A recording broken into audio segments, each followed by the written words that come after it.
Idée générale de l'histoire de l'Église, partie 7, la papauté et l'Empire.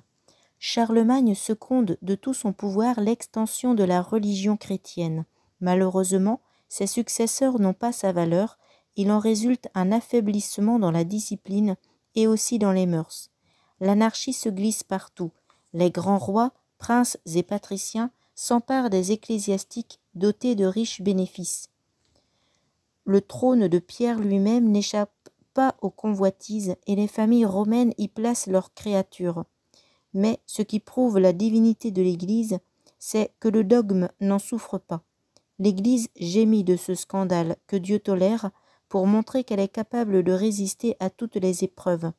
C'est encore un moine de la famille bénédictine que Dieu suscite pour rétablir l'ordre, Hildebrand de Cluny, qui prend le nom de Grégoire VII.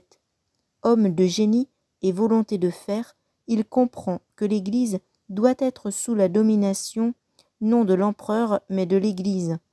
Il va dépenser son énergie indomptable à rétablir les rôles et à faire les réformes qui s'imposent. Tout doit plier devant lui et l'empereur d'Allemagne, l'orgueilleux Henri IV lui-même, doit venir s'humilier à Canossa. Cette figure qui incarne le pouvoir formidable de l'Église remplira d'admiration Napoléon lui-même. Si je n'avais pas été Napoléon, dira-t-il, j'aurais voulu être Grégoire VII. La réforme qu'il a entreprise est poursuivie par ses successeurs et son idéal réalisé par Innocent III. Il suffit pour donner une idée de cette autre figure de pontife de rappeler quelques mots de son discours au jour de son élévation sur le siège de Pierre.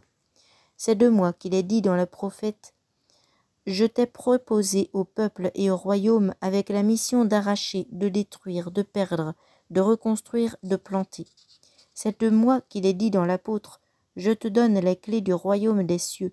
Ce que tu liras sur la terre sera lié dans les cieux. » Et encore, chez le peuple de Dieu, le sacerdoce passe avant l'Empire. Sa puissance est telle qu'au concile de Latran en 1215, il voit tous les peuples d'Europe à ses pieds.